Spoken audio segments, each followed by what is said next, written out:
هناك سائدا آنذاك بني أمية كانوا بأنه أي من الأولاد الأكبر هو الذي يكون وصيا لأبيه.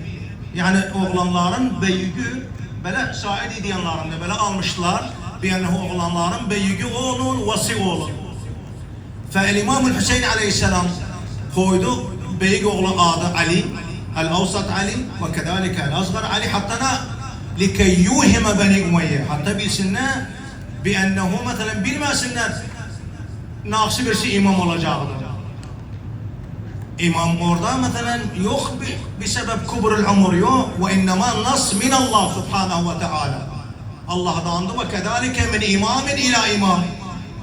Yusi veleduhu ellezî ihtassa bil imamı min Allah subhanahu ve teala.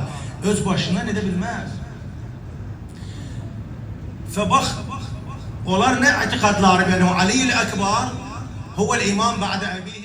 كنت تسألين عن الحسين فهذا رأسه على الله خذها بشار الحسين دادي مو حسين.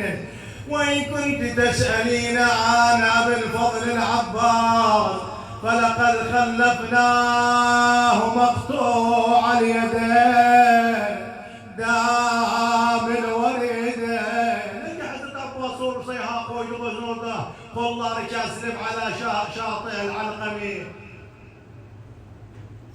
Dedi ve in kunti teselîne an Zeynep fe ana Zeynep'in yahçûn anni silâyetil musâib mâsilenni ve nezlen ala ayûni emen.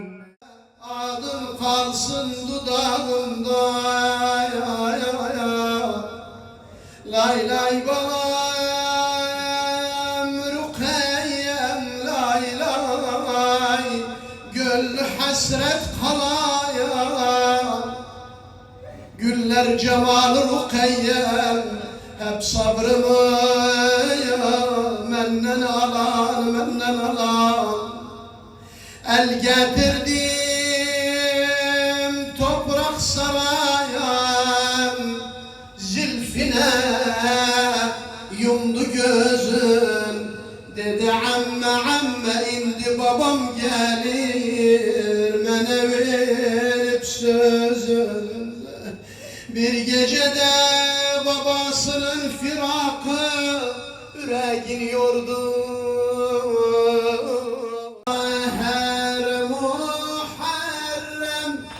Coşar şi'alin kanı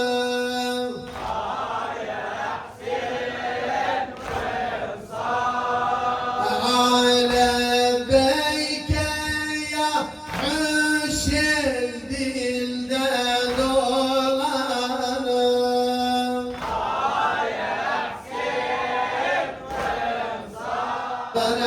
maşallah.